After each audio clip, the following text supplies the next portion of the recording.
Yo, before you even check out the video, go ahead and hit that subscribe button, click that notification bell, and enjoy the video, man. It's gonna be some laughs. If not in this one, the next one. If not the next one, the ones before this one, motherfucker. Anyway, I appreciate you checking it out. Again, subscribe, like, comment. Let's get into it.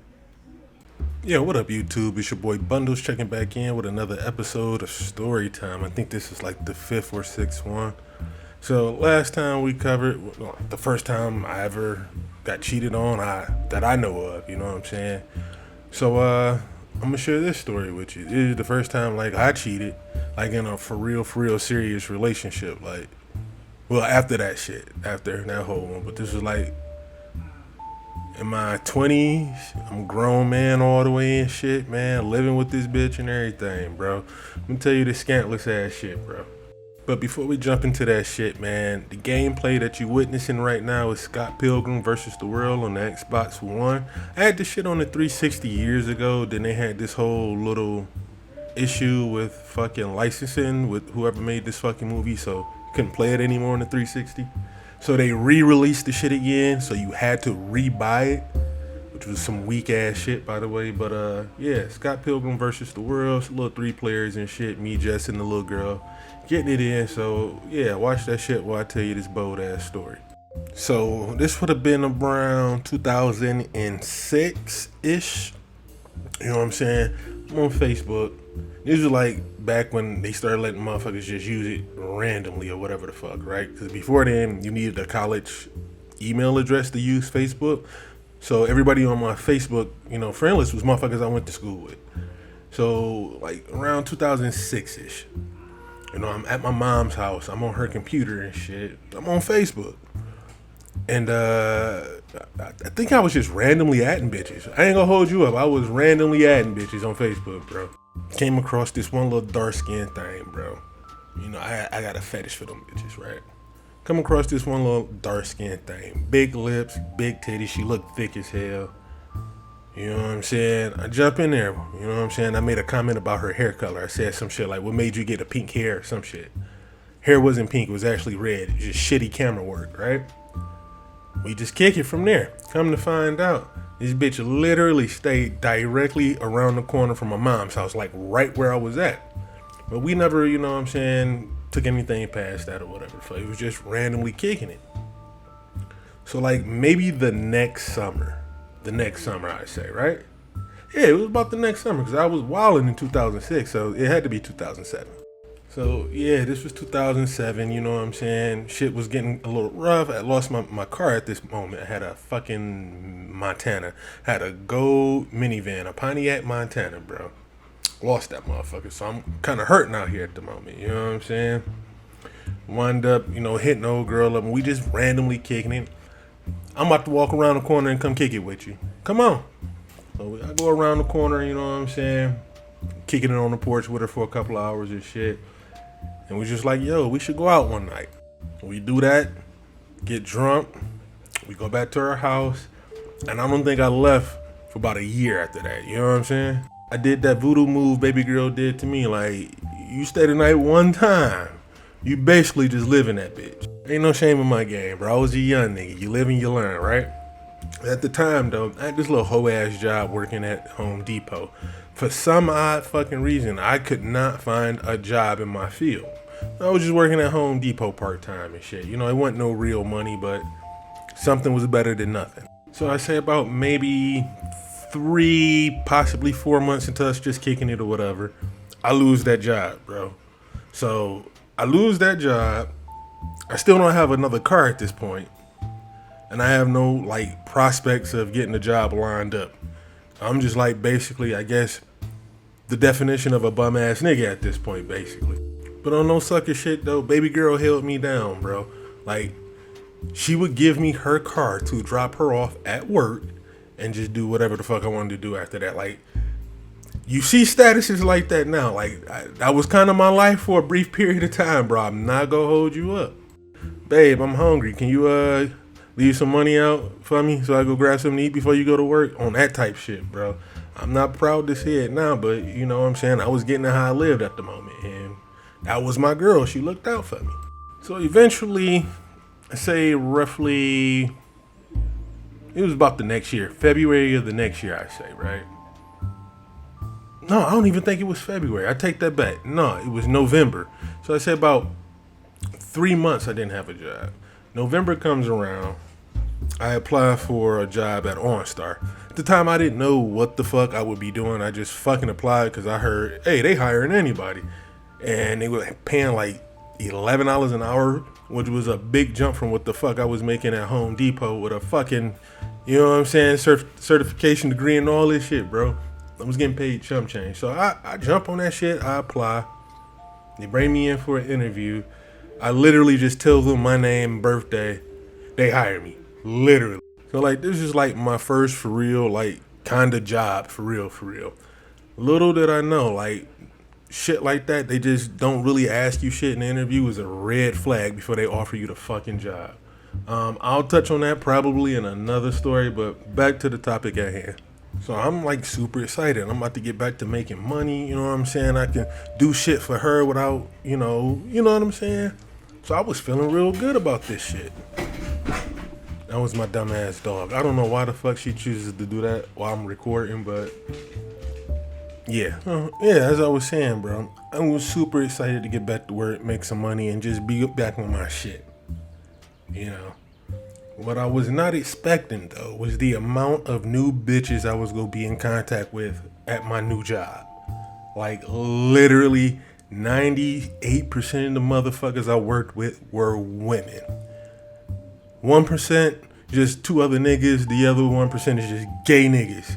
You know what I'm saying? There's nothing wrong with gay people, bro. I fucks with everybody. I love everybody. But I'm just saying, I'm trying to weigh out this whole situation so you can see where I fucked up at, right?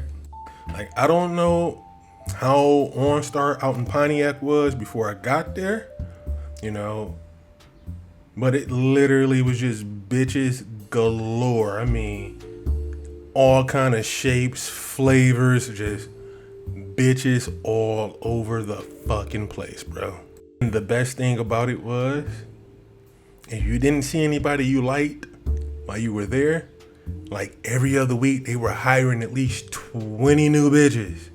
So you, bro, listen. Like my daughters, I met my daughter's mom at fucking OnStar. You feel me? This is how bad it was. Also, my daughter's mother was number 5 on the list. So you know me, I'm in this bitch like literally get my flirt on with every woman in this motherfucker, bro. And at the same time, I was still fucking around with my ex. Whenever she came back in town, she moved from up here out in Romulus down somewhere in Florida to do school and shit when she left Eastern Michigan. So whenever she would come back up to Michigan, we always link up or whatever. So at this point in time, so I say maybe about at least 3 months that went by since I've been working there. You know what I'm saying? And, you know, I get to giving my number out to a few bitches giving me their number back or whatever. Now, a week prior to, I had already got another car and everything. I had got a green Expedition. I actually bought it for my brother, one of my older brothers and shit. And I was having some issues with the motherfucker. I don't remember what it was, but anyway. One morning, the motherfucker wouldn't start, so I had to catch the bus to work. Now, from where I lived on the west side of Detroit, all the way out in fucking Pontiac, it's like, what, maybe a 25-minute drive. So, you know, on the bus, that shit had to be like damn near 2 hours for me to get from my crib out to Pontiac on a fucking bus. But I do what I gotta do, you know what I'm saying? I'm a young man, I got responsibilities and shit. I leave out the house that morning, walk to the first bus stop, get on the bus. Bam, on my way. Get off the bus, wait on the second bus. Bam, on my way. Now, it was while I was on the second bus, I realized I don't have my motherfucking phone. Oh, did I leave it on the other bus? I think I did. Oh, well, I'll just buy another phone. Get off the second bus. Now I'm waiting on my last bus, bro. And I'm kind of upset that I just lost my motherfucking phone. So I say roughly about an hour later, here we are, finally. Get to work. I get on the elevator. Get off the elevator. I'm walking over to my little cubicle and shit. And I'm noticing all the bitches that I usually flirt with are being rude as fuck to me. Like, for the life of me, I could not figure out what the fuck was going on. I'm like, maybe all these hoes on their period at the same time. Possibility. I don't know. Like, I couldn't even get nobody to buy me lunch, bro. Like, it was just confusing as fuck to me. So I work a whole 8 hours doing that trash ass, mundane ass job. Like, it was just a weird day. I do my 8 hours. Shout out to my nigga Harold, aka light skin Rick. You know what I'm saying? He gives me a ride to the crib. On the way to the crib, I'm telling him, like, all the hoes was acting weird. Courtney wasn't talking, Ebony wasn't talking. Like, these bitches was being weird. He nonetheless to the situation either, bitches be like that. When he gets to my crib, he lets me out. Holla at you tomorrow, nigga. I'm walking up on the porch, and the door is open. You know what I'm saying? Like, it's cold outside. Why is this door open? Not like wide open, but it's unlocked, so I can just twist the doorknob and, type shit. And that's like not normal at our house at that time. So I go in. Nobody's in the living room. Nobody's in the kitchen. I go upstairs, bro. And I go into our bedroom. And I swear to God, I almost shed a motherfucking tear, bro. I almost shed a tear. On the floor, with the disk drive pulled out and broken. My Xbox 360. I'm like, what the fuck? She's sitting on the bed. Then I look on the nightstand. My phone is on the motherfucking nightstand, bro. So this bitch literally text every bitch in my phone like what it was, including my ex, bro. Now, this is where shit get real icky, right? This is where shit get real icky. There were a couple of times prior to all this where I actually called her my ex's name by mistake, bro. So when she saw that we were still in communication, come on, bro.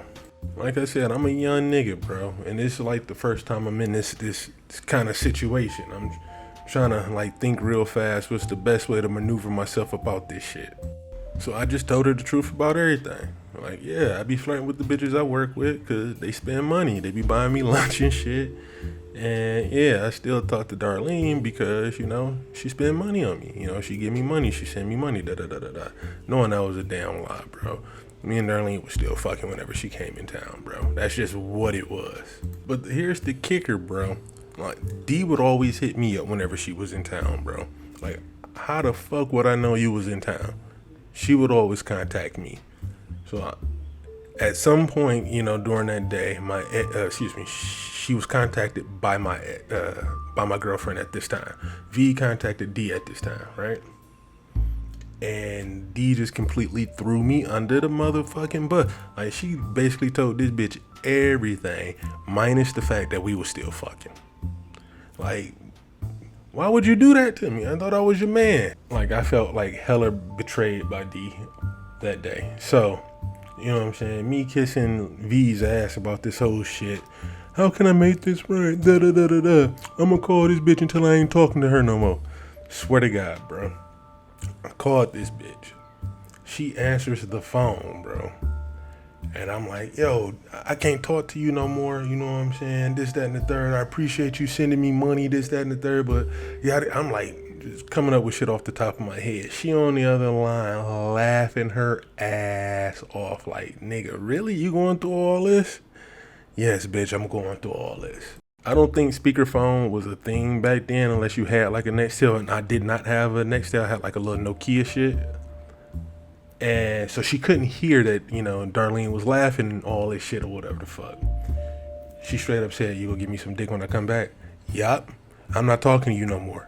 So just don't call me. But yup. Just like this. A baby girl don't know what's going on, but I was a shady ass nigga. This shit was just crazy. So it was 3 stages to all of this shit, right? Number one, she texted all the hoes and told them I'm his girl, he a lying, cheating piece of shit, don't talk to him, this, that, and the third. She broke my Xbox 360, and to be perfectly honest with you, bro, out of everything I'm telling you in this story, that probably hurt me the motherfucking most. And number three, let's say like maybe 2 weeks prior to all this shit, she went shopping and probably bought me like $2,500 worth of clothes and shoes and shit, right? She took all that shit back, bro. She took it all back. Now, again, I'm reiterating to you, prior to me getting this job, I was unemployed, so I wasn't buying shoes and clothes like that, bro. All my fresh shit, she bought it. All my dope shit, she bought it. If you see me at that time looking like $1 million, that was coming out of her pocket. So she took all that shit back, plus all the new shit she bought me. So now I'm back relegated to just wearing, my dirty blue jeans or some black jeans and black khakis and like 2 fucking shirts. You know what I'm saying? All of my fly shit gone. She told me if I wanted any of that shit back, I had to buy it from her. Even like the shit I wore 1 million times. And she wanted me to pay face value for the shit, bro. I was sick. But I kind of literally had no choice, bro. I was going to be 2 outfits shorty around this bitch. You know what I'm saying? So I wound up giving her like $900, bro. That got me like 2 pair of shoes, which was like a pair of Timberlands and some black ACGs, I believe it was. It is some wheat Timbs and my black ACGs and like 4 or 5 outfits, bro. And I had to thug that shit out for a minute because we was not on good terms for about a month. I don't know, man. I was a young nigga exposed to hoes in the workplace. This was like a whole new world for me. Like hoes in the hood, hoes in school, hoes in church, but hoes in the workplace, bro, this was new to me. So you would think, being embarrassed, getting my most prized possession fucking destroyed and having to buy my own shit back, I would have learned my lesson, right? Unfortunately, no, I did not. I cheated on her ass again. I'm going to tell that story in about 2 or 3 weeks. I got caught cheating part 2. Same girl, same workplace, same shit, right? I had a problem, man. But we'll get into that story. It gets a little bit worse for me because, I don't know, women just weird, bro. Women just weird. But anyway, we'll get to that story next time. Like, comment, share, subscribe. And, just regular YouTube shit, nigga. Don't be no whole ass nigga. Just do regular YouTube shit. See that subscribe, and then you got the little box down there. All that shit, man. Be a real nigga. Anyway, let me get with you boys next time. Tired of facing demons, pray to reach, but don't find me. I wanna hit the highway and do about 90. Tired of